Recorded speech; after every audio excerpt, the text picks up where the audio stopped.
Xo'p, bir xonalik kvartiramizni ko'rib chiqamiz. Vokzal hududida joylashgan. Yaxshigina ta'mir bilan ekan, yangi akkuratni holatda turibdi. Mana shu joyimizda 200 litrlik bakimiz mavjud. Har ehtimolga qarshi bu joyimizda gaz suv svetlarimiz 24 soat ko'pchilik biladi. Joyimizni ko'rsatib o'taman. To'g'rimizda parkimiz joylashgan. Mana park. Xo'p, bu tarafda katta ko'cha. Xo'sh. Shokoladka kafesining yaqinida joylashgan 5-qavatda bir xonalik kvartiramiz. Orqa tarafda vokzal.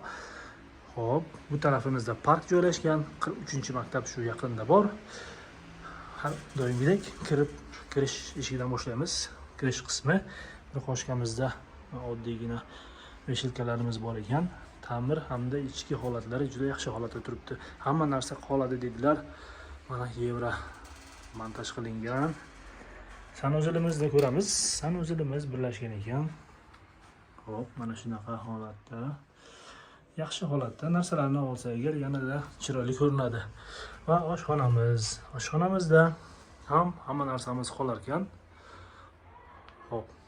Bitta vitishga qo'ysak, a'lo daraja bo'ladi. Akfa alyumindan bir qavatlik oynadan turibdi. Eshiklar, derazalarimiz. Xo'sh. Xonamizni ko'ramiz. Umumiy maydoni 30 kvadrat bo'ladi. Bunaqa domlarni. Televizor, mebellar qolar ekan, shaxsiy buyumlarni olib ketaman dedilar. Xo'p, bu tarafda balkonchasi mavjud. Balkonchani akfa bilan yopib turib, bu joyni ham yaxshigina foydali ishlatsak bo'ladi. Xo'sh, ana shunaqa kvartiramizni sotuvga chiqaribdilar, hurmatli do'stlar. Samarqand shahar vokzal hududi. Parkning shundoq yonidagi domlar, 5 qavatli eski domlar. 5-qavatida bir xonalik kvartiramiz sotuvga chiqdi. 35 ming deyaptilar. Mana savdosi albatta bor ekan. Qiziqqanlar zudlik bilan aloqaga chiqamiz. Keyingi videolarimizda ko'rishguncha.